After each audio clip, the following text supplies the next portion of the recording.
Hi, I'm Chris from Hampshire Market Garden. We run 2 organic market gardens across Hampshire with a veg box scheme and farm shops and lots of other bits.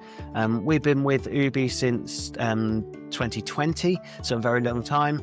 We can't imagine using anything else. It helps us in our daily, and now with the new tools, it's helping us to grow our business and make it more sustainable too. So Hampshire Market Garden has between 100 and 200 customers on a weekly basis. That number of customers isn't really viable for the scale that we've created. So there's sort of 2 numbers in mind for how many we would like to be at. There's sort of what would make it viable, and then what would make it comfortable, I think. And realistically, 300 is sort of viable where we're at. So our growth has been sort of steady. It was doing pretty well pre-cost of living crisis, and I can't remember when that started. But it was doing okay, but we were always offset by retention, and we were offset by seasonality. We were growing 1 to 4 people a week on good weeks and 0 to 1 on bad weeks. But we were often sort of netting the same amount of customers, which is why we find ourselves still at that sort of 120 to 150 up to 200 mark that we have been sat in for 12 months plus now. So we moved on to the new tools around Christmas time, and with a real focus on some of the things like working on our retention, standing churn and loss of customers, but also we've used it as a tool that's actually revamped all of our marketing efforts. We were very excited to see that we could move our entire brand website inside of the tool, and then we could pull data back from Ooooby so that all of our customers could be part of the CRM in the software, so that we could track every part of their journey.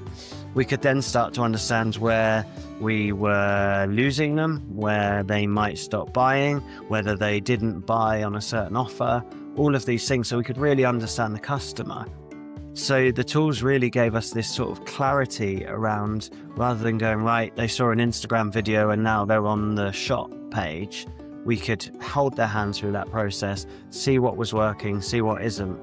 And we also used it for a big retention campaign that was very successful. We did have a huge list inside of our shop, our Ooooby account, of people that had bought before but that weren't buying now.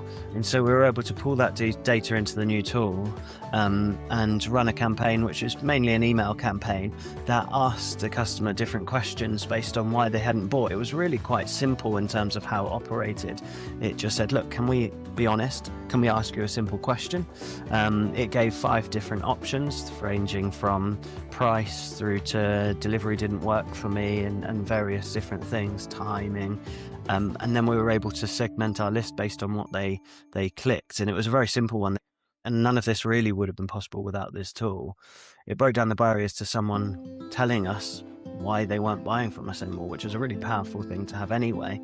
Then the tool allowed us to then automate responses. So we had a series of 3 emails that went out following on from that click that would talk specifically about the item. So whether it was price, we could talk about a custom box or less frequency. If it was delivery, it would signpost them to collection points. In sort of a long story of that, we saw a lot of customers that hadn't bought for a long time. And then actually it was really nice because it was familiar names as well from when we were actually packing every single day. Veg boxes were coming back and they were giving us another chance. And we've still got to properly study how far we've retained those, but there are customers back from that saw a huge spike in our sales over that week and the next coming weeks, and the people have stuck around. So I think they were new sign-ups without being new sign-ups for us. So another tool that has really been useful for us is WhatsApp. So using the Meta Business API plugged into the tool already, we can easily send a WhatsApp as easy as it is to send an email to a customer. And that's very much utility based, but with a marketing edge. So you can send a message that just simply reminds them that the order deadline is coming. And suddenly it feels more personal. And if your email is in amongst their gym and their subscription stuff and promotional stuff, it's not as personal as your message being in between a WhatsApp from mum and WhatsApp from kids and stuff. So suddenly you're part of their family and their home.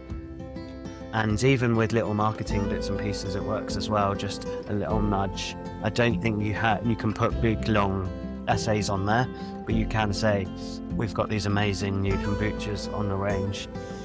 I come from a marketing background. There's a load of things that I knew I should be doing, and even when I was doing freelance work, was telling other people to do that I wasn't doing for our own farm. I think that's been the biggest win. The tool has meant it's, one, not as terrifying, two, it's all in one place, and three, it doesn't cost as much money or time to do it because it's all there. One of those being like an email welcome sequence. We should all have that, right? We know we should have that. It's one of the best things that a subscription business can do to really make a customer feel warm. And I didn't do it for years. I work with some of the big national veg box providers, and they're doing all of this. I know that they have multiple versions of their homepage that they can deliver to people. They are segmenting their lists based on hovering 3 seconds over something on their website. So us as local providers, we may not want to compete with those national veg box sellers, but we inevitably are by being a local version of that. We have to have some access to those tools and use some of those tools.